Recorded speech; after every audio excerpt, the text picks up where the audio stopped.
Assalamualaikum warahmatullahi wabarakatuh.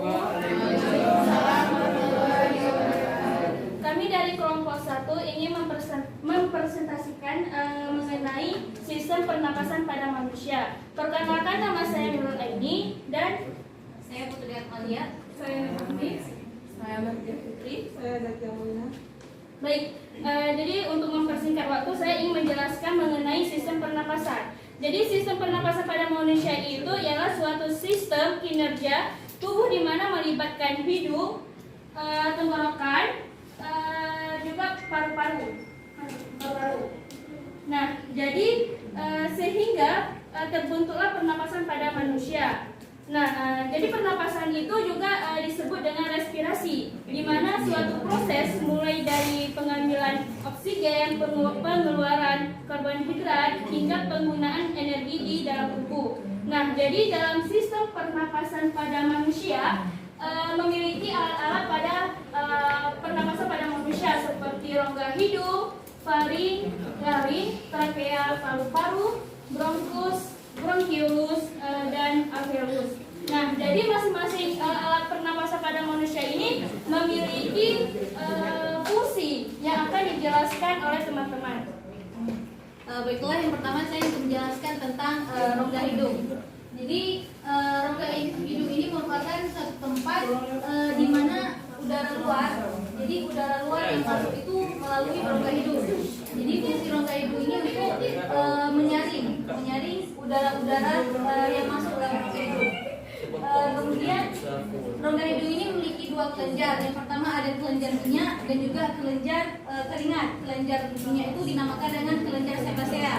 Kemudian kelenjar minyak dinamakan dengan kelenjar sudorifera. Kemudian di dalam rongga hidung ini terdapat rambut-rambut hidung, ataupun bisa kita sebut dengan bulu-bulu hidung. Akan tetapi kalau misalnya dalam pelajaran IPA atau biologi disebutnya dengan rambut-rambut halus. Kemudian juga memiliki selaput lendir, yang berguna untuk menyaring udara yang masuk ke dalam rongga hidung. Jadi misalnya kita menghirup sesuatu, kan udaranya masuk ke dalam hidung kan. Nah, makanya rongga hidung ini menyaring udara yang masuk ke hidung. Itu kan ada udara yang berbentuk kayak bakteri. Pokoknya intinya udara kotor lah kan ya. Nah, jadi fungsi rongga hidung selaput lendir ini dia menyaring udara yang masuk ke dalam rongga hidung. Terus kemudian rongga hidung ini memiliki rambut-rambut halus yang juga menyaring partikel-partikel yang masuk bersama dengan udara. Terus fungsi rongga hidung ini juga mengatur kelembaban suhu dan juga udara yang masuk ke dalam rongga hidung. Terus yang kedua ada faring. Faring bisa juga kita sebut dengan tenggorokan. Nah, fungsi tenggorokan ini adalah menyediakan saluran udara yang keluar masuk dan juga sebagai sarana jalan makanan dan minuman yang ditelan. Kemudian juga menyediakan ruang dengung atau resonansi dan suara percakapan. Jadi misalnya ketika kita makan itu, kalau misalnya kita makan sambil berbicara, nah sistem pernafasan kita itu, tenggorokan kita itu akan terbuka. Makanya masih berfungsi dia. Makanya kalau misalnya kita makan sambil berbicara itu dapat mengakibatkan sebuah penyakit. Karena itu nggak baik ya. Kita kalau misalnya makan kan pasti tutup mulut. Tidak boleh makan sambil berbicara. Terus kemudian faring atau tenggorokan ini dia memiliki dua saluran. Yang pertama ada saluran pernapasan pada bagian depan, kemudian juga saluran pernapasan pada bagian belakang. Dan juga dia bagian belakang faring ini terdapat laring ataupun teka. Nah, teka ini akan dijelaskan oleh teman saya yang bernama Zakia. Kemudian saya akan menjelaskan tentang faring atau pangkal tenggorokan. Faring adalah termasuk sistem pernapasan yang berfungsi untuk memproduksi untuk memproduksi suara. Laring juga berbentuk tabung yang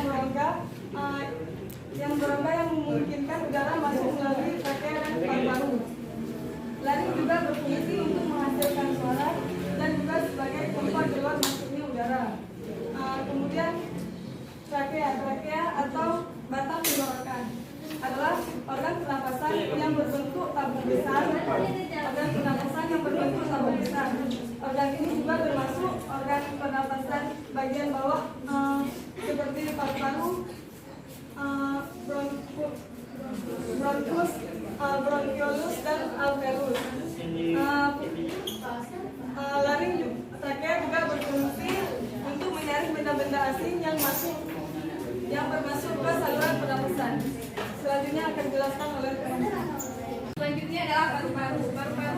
merupakan tempat terjadinya saluran pernapasan.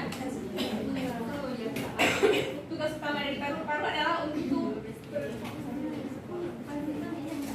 perpindahan gas, yaitu oksigen yang masuk ke dalam tubuh. Selanjutnya adalah bronkus. Bronkus merupakan saluran penghubung antara batang tenggorokan dengan paru-paru. Bronkus berfungsi sebagai penghasil dahak atau mukosa yang mencegah peradangan pada bronkus dan membantu paru-paru bernapas lebih cepat.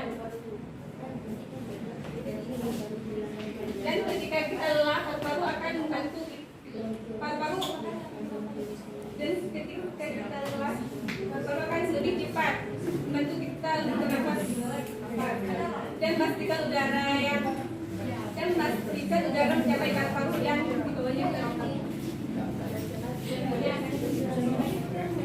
Saya akan melanjutkan penjelasan dari saya.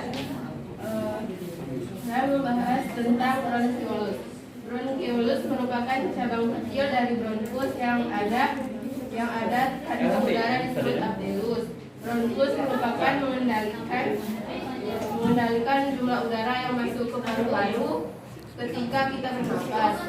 Bronkiolus berfungsi sebagai mengontrol jumlah udara yang masuk saat proses pernapasan berlangsung. Dari bronkiolus menuju alveolus. Alveolus merupakan tempat bertukarnya oksigen dan karbon dioksida yang berfungsi sebagai tempat pertukaran oksigen dan karbon dioksida. Lalu dari alveolus menuju diafragma.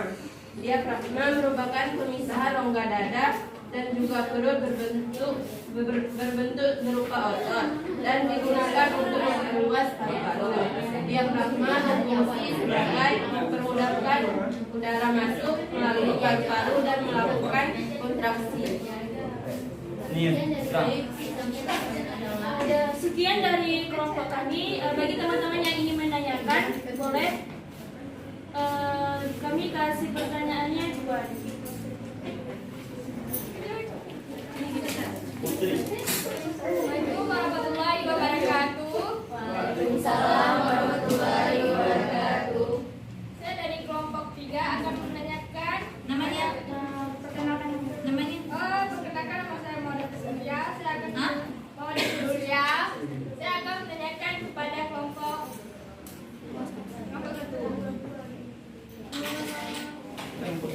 Bagaimana sistem kerja pada alveolus?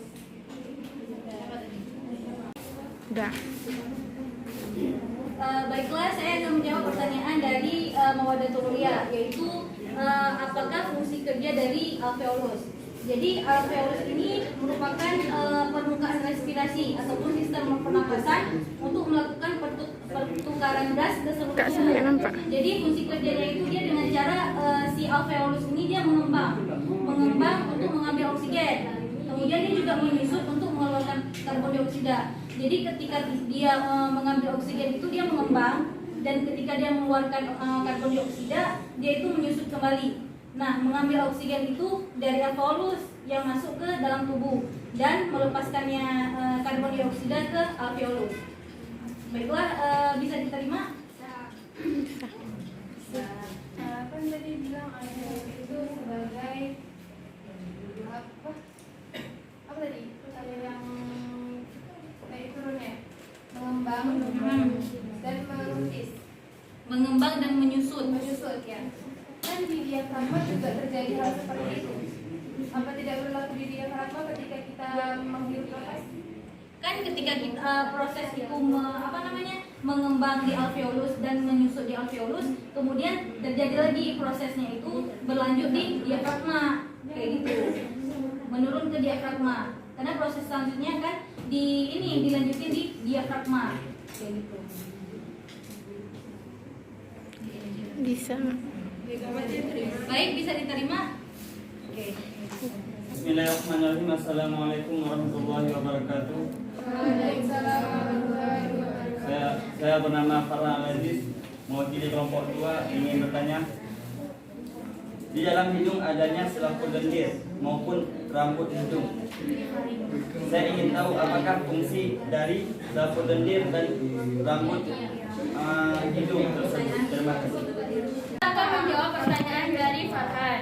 Jadi bulu hidung itu dia berfungsi untuk menyaring udara yang masuk sehingga debu, kotoran atau penyakit lainnya tuh tidak langsung masuk ke rongga hidung. Yang kedua, selaput lendir itu berfungsi untuk menghasilkan hingus sehingga hidung terlindung dari bakteri dan kotoran. Bisa diterima? Bisa. Nah, jadi inilah hasil presentasi kami. Kalau misalkan ada salah-salah kata atau apa mohon dimaafkan. Sekian dari kelompok kami. Assalamualaikum warahmatullahi wabarakatuh. Waalaikumsalam warahmatullahi wabarakatuh.